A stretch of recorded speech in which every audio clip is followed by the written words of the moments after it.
With the sun shining on the quiet suburbs of Atlanta, a man slowly walked down his street, taking in the fresh Sunday morning air with his young daughter by his side. But as he walked past the home of a familiar neighbourhood family, he noticed something strange about the car parked in their driveway. Casually walking over for a closer look, he reeled back in horror at what met his eyes. Turning, he picked up his daughter and ran to call the police. Hey guys, welcome to Bent Planet, where I tell you true stories of humans in abnormal predicaments, tales that will twist your mind. And this story is no exception. Alright, get comfortable.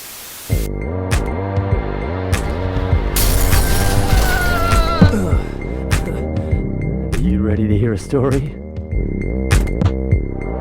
Francis Daniel Brom, nicknamed Frankie, grew up in the quiet suburbs of Atlanta, Georgia in the USA. As a kid, he had a huge passion for cars, so by the time he reached his early 20s, he'd made his dad proud and become an apprentice mechanic, exactly what he'd hoped for. Outside of work, he loved pulling his friends together for nights out on the town, and he was rarely seen without his true partner in crime, his best friend, John Hutchison. After hitting it off in high school, they formed a solid friendship, becoming inseparable, and everyone basically thought of them as brothers, to the point where Frankie's family considered John another member of their family.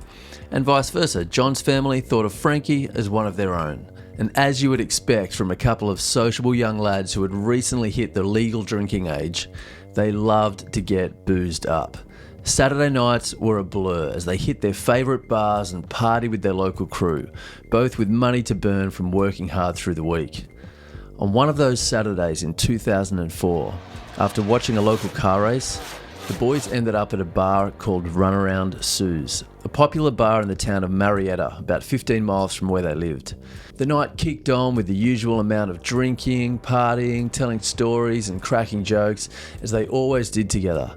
But as it got late and it hit the early morning hours of Sunday, Frankie began to feel off. His stomach just wasn't holding the beer and the liquor like it normally did, so he needed to get home and get some sleep. Despite all the alcohol in his system, John felt confident that he was still cool to drive.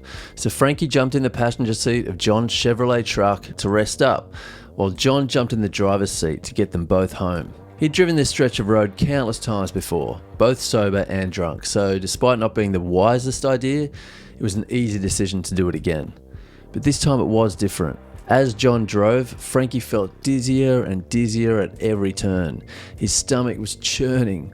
Also, John was overly tired. He struggled to stay focused, his truck whining back and forth across the road. He couldn't wait to be home in bed.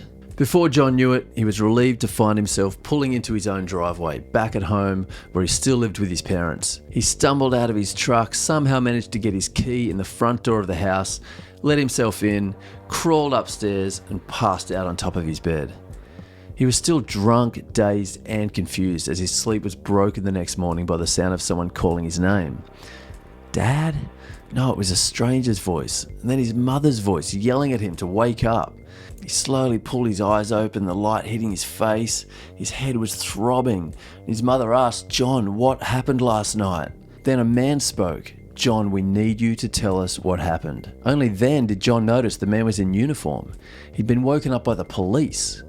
His mind began grasping at what was going on. His eyes darted around the room, and then he looked down at himself in shock.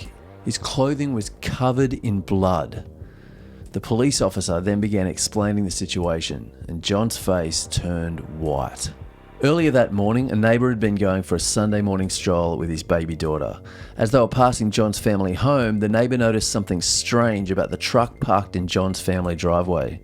Walking closer to see what it was, he stopped in horror, then turned and ran to call the police. It was soon determined that the following had occurred the night before while John and Frankie were driving home from the club. As John drove his truck in a drunken haze, Frankie had not been able to hold back the surge of sickness that kept pushing into the back of his throat. Knowing his gut was about to empty itself, he had wound down the window and hoisted himself up to stick his head out into the cool air. All the alcohol lurched up and vomit poured out of his mouth. At the same time, with John's drunken, incoherent driving, he kept swerving off the road, eventually skidding past a telegraph pole. He managed to avoid hitting it, but he drove right up against a long metal support cable that ran all the way from the pole to the ground. Pulled tightly at just the right angle, the cable slid directly under Frankie's neck, and in one swift movement, he was decapitated. What the neighbour had seen earlier that morning parked in John's family driveway was the truck's passenger window open, with a headless torso protruding from the car, blood pouring out of the window and down the outside of the door. In a drunken blur the night before, John had continued to drive home with Frankie's headless body in the passenger seat, where it sat all night while John passed out on his bed upstairs. Tyre marks from John's truck were later found at the scene of the accident, along with Frankie's head.